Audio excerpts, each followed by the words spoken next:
2024 union budget आ चुका है और ज़मीन में क्या लाभ है मैं वो आपको कहने वाला हूं कि ज़मीन और बजट का क्या रिलेशन है।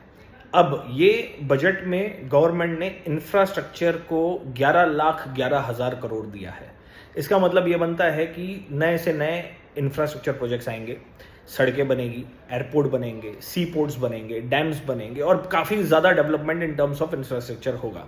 तो जितना ज़्यादा इंफ्रास्ट्रक्चर का डेवलपमेंट होगा उतना ज़्यादा गवर्नमेंट, इसका मतलब लैंड खरीदेगी तो लैंड के भाव बढ़ेंगे, ज़मीन के भाव बढ़ने वाले हैं, ये आप याद रखिए। मैंने पहले भी वीडियोस में कहा है कि नेक्स्ट 10 साल भारत इंफ्रास्ट्रक्चर के ऊपर सबसे ज़्यादा खर्चा करने वाला है और ये इसका डायरेक्टली बेनिफिट ज़मीन ओनर्स, लैंड लॉर्ड्स को होगा।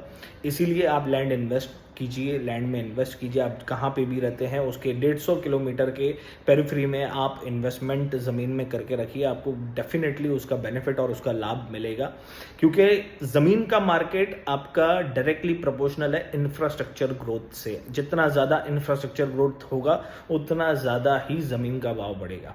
सो एक ये बात हो गई। दूसरी बात हो गई कि गवर्नमेंट इंडस्ट्रियल एरियाज यानी इंडस्ट्रियल डेवलपमेंट को भी तवज्जो दे रही है। अब गवर्नमेंट ने कहा है कि 100 सिटीज़ के इंडस्ट्रियल एरियाज़ को वो एक्टिव करेंगे और वहाँ पे जॉब क्रिएशंस लेके आएंगे।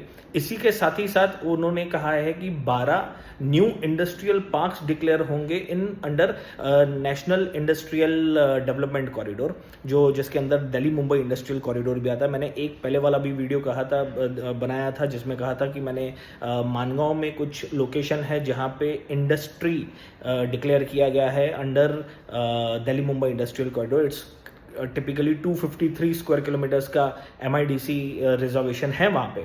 तो अब क्या होगा, अब ऐसे ये जो प्रोजेक्ट्स हैं इसमें फंड किया जाएगा और ये यहाँ पे गवर्नमेंट लैंड एक्वायर करना स्टार्ट करेगी। So it's a right time to buy lands in these areas.